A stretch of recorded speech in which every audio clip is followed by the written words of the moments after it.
Hello everybody and welcome back to the channel. Round one is in the bag. Round one is in the bag and I'm pretty happy. It wasn't amazing, but top 7%, 1,133 points for the round.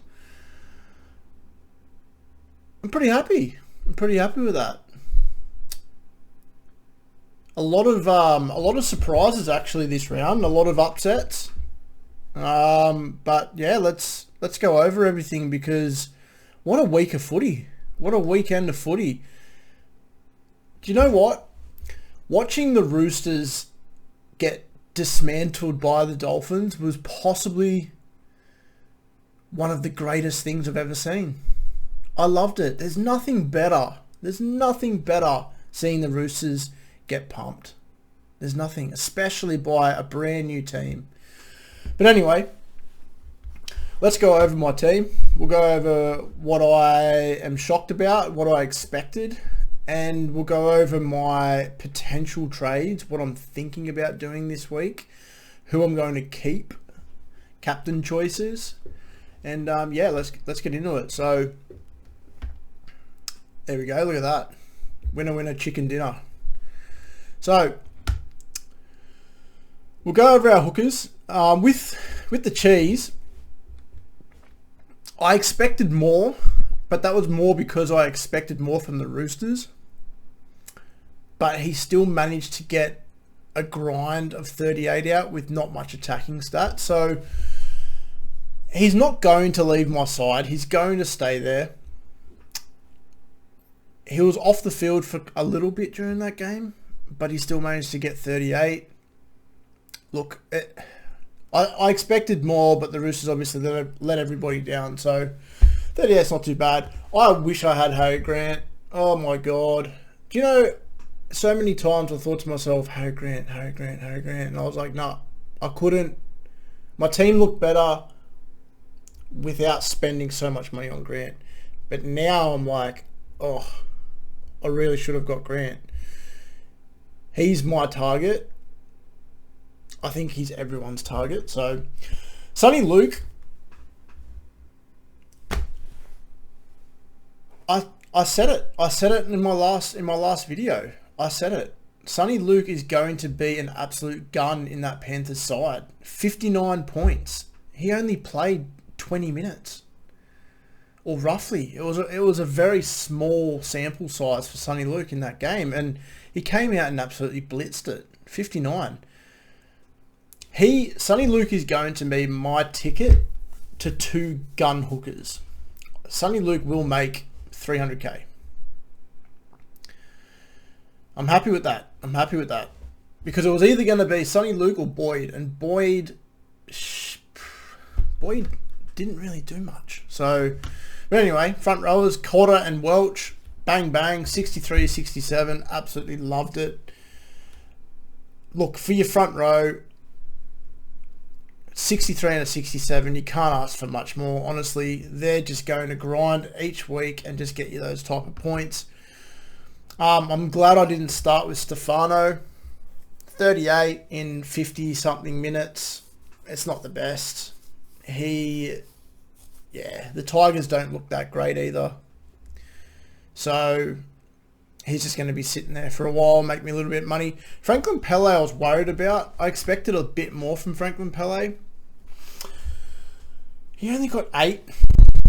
Now, I don't know exactly how many minutes he got, but he could be potential.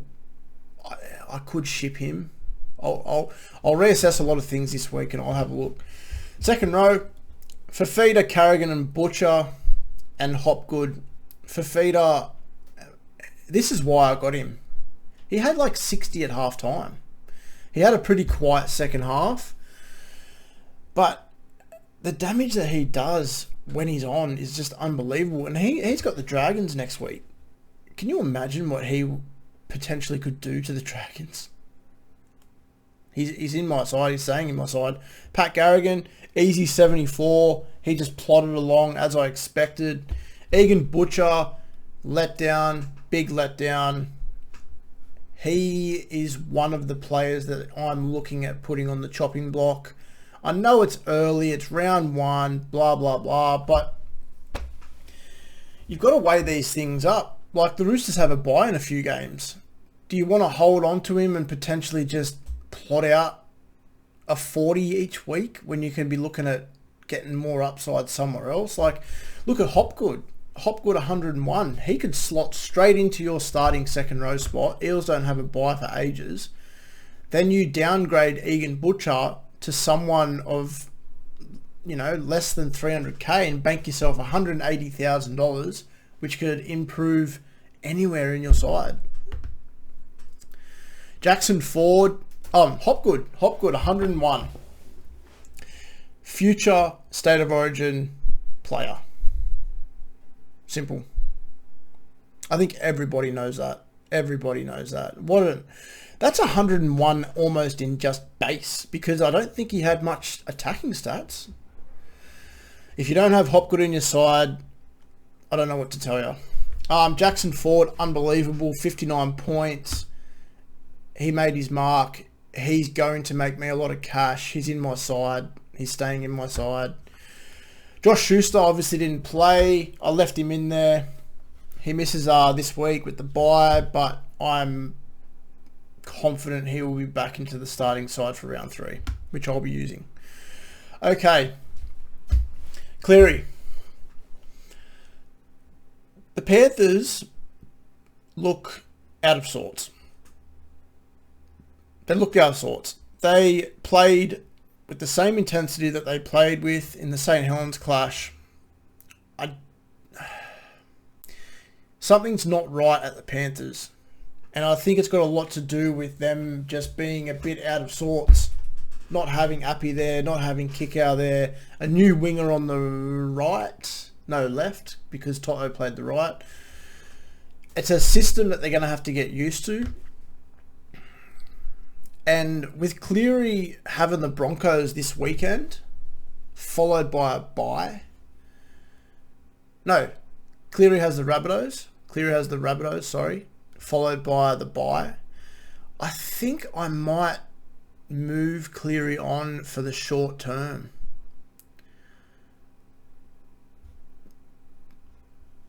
I think so. Like, do I risk not having him this weekend and he just does a job against the Rabbitohs and Panthers find form? Or he plots out another 53 and I miss the opportunity of going to someone like Hughes, who without Munster in the side now takes on more of a role, gets his hands dirtier. There's a couple of options I've got. And I think a lot of people will be very torn on whether to keep Cleary or not in their halves. So Sam Walker, he did a job, 62 points in a side that lacked attack for most of the game. So I can only imagine what Sam Walker can do when the Roosters, it's not a matter of if, but when the Roosters click.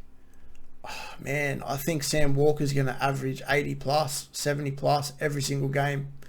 Week in, week out, he's just going to get you the points. So with Hines, obviously, we don't know what's going on with Hines at the moment. He could be out for 2 weeks, 3 weeks, 4 weeks, 6 weeks. We don't know. My plan is not to get Hines in until after the Sharks bye. So, and the way that I go about that is Ponga down to Katoa, bank the money, Sam Walker up to Hines. So, always have a plan. But plans don't always work in Supercoach. Ponga, 72 points. He got updated with that try assist. It's debatable. I'm happy he got it. I'm not going to complain. Pretty decent showing, to be honest. I mean, he got taken off by the independent doctor. I don't agree with the independent doctor. I feel like you don't need to have a doctor looking over every move and saying, oh, like, better take him off. He looks like he just hurt himself in a game of physical, hands-on footy. Like, people are going to hurt themselves all the time. Having a doctor there being like, yep, rip him off, when the player's like, no, I'm fine. I mean, that cost Ponga potentially another 10 points. So you're looking at a player that could have gotten over 80, Ponga. So pretty happy with Ponga. Ponga's staying in my side. I'm not moving him.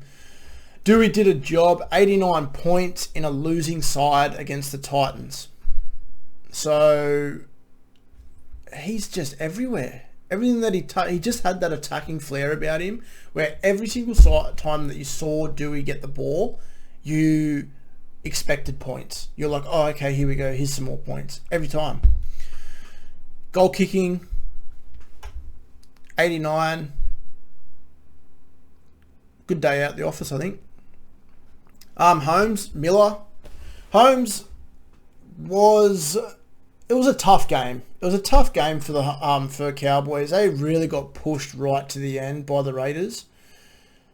I enjoyed that game. You could tell that it was hot. You could tell it was hot up there and muggy. I don't think that the Cowboys looked good. And I think given round one,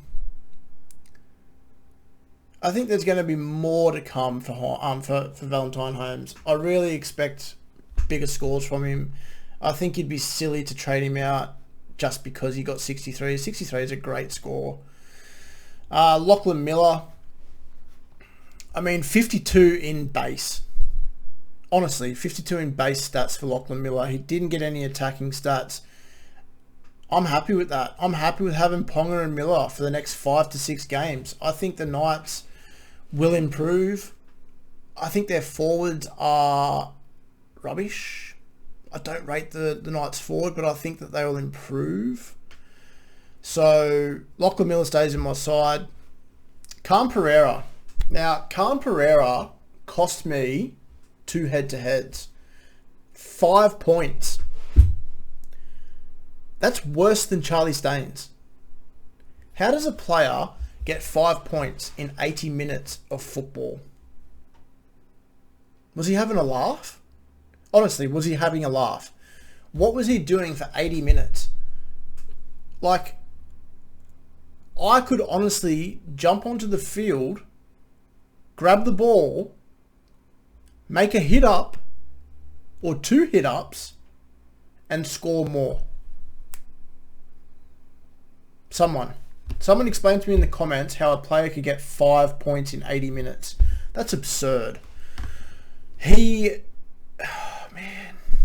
At 200k, I don't even know what to do with him, to be fair. I don't even know what to do with him. Warbrick, 30 points. It was his first game in the NRL. I'm not going to look too much into it. I think he will score better for the Storm. He did a job. And I think attacking stats will come with this bloke. He's an absolute machine. So he's much better than Khan. He's much better than Khan Pereira, that's for sure. Turbo. I put the C on Turbo. I followed my gut. I came through with the goods at 97. Turbo looks good. He looks good. There were a few moments throughout that game actually where I was like, oh, like he doesn't look confident. Like that, there was that time where he was in space and an old Turbo would have just pinned it. But he just, as soon as he got into space, he kind of like slowed down. So I think he's still a little bit hesitant on that hamstring. But other than that, he looked good. He is going to be in everyone's side. At some point throughout the season, he's going to be in everyone's side. Very happy I slapped the C on him. I was tossing up between the C on Turbo and Teddy. A lot of people went Teddy because of the whole, oh, it's Dolphins. The Roosters will pump them by 30 to 40 points. They got burnt. I was happy to take advantage of that. So, Teddy, 51. Look, it's Monday. I'd hate to be a Roosters fan right now. It would suck. He didn't look fit, in my opinion. He really didn't. He didn't look fit. He had a couple of moments throughout that game where you're like, oh yeah, no worries. Like, that's the old Teddy. Like, he's going to be all right. But what did the Roosters do throughout the preseason? Did they just sip almond lattes down Bondi Beach? Look, I'm not... Teddy's Teddy. Teddy will bounce back. He's got the Warriors next week. He will probably smack 100 points. But as everybody knows, he was disappointing on the weekend. So the whole Roosters side. So anyway, other than that, I'm pretty happy with how my side went. The trades that I'm obviously potentially thinking about doing is the Cleary trade to someone like Hughes, which will give me a bit of cash to upgrade Khan Pereira to someone like... I liked how Charles Nickel-Klokstad looked, although I do want to have a look at him one more time before I get him. So, yeah. Other than that, I really don't think I need to trade anyone else out. I mean, I'll end up playing Tedesco, obviously, and Turbo's got the bye. So if we look at our team now and we say, right, who are we going to play this week without making any trades? You're going to have Hopgood in there. You're going to have Sam Walker in there. You're going to have Dewey in there. I need to find that fourth reserve. So who would it be? Would it be Taruva? He's playing up against the Bunnies. Would it be William, who done a job, 48? Jackson Ford, 59 points. I mean, you can't sneeze at that. 59 points for a reserve. Or you go Stefano and hopefully he improves on last week and possibly gets 50 points. So I've got options in my side to not make a single trade this week. That's the best case scenario for me. But yeah, pretty happy with how everything went. Back to home, top 7%, 1,133, ranked 9,133. Yep, happy with it. So thanks for tuning in. Put your thoughts in the comments on how your team went and what trade you're thinking about making for this week, and I'll go over each comment and I'll let you know what I think. Thanks for that, and enjoy the rest of your Monday. Cheers.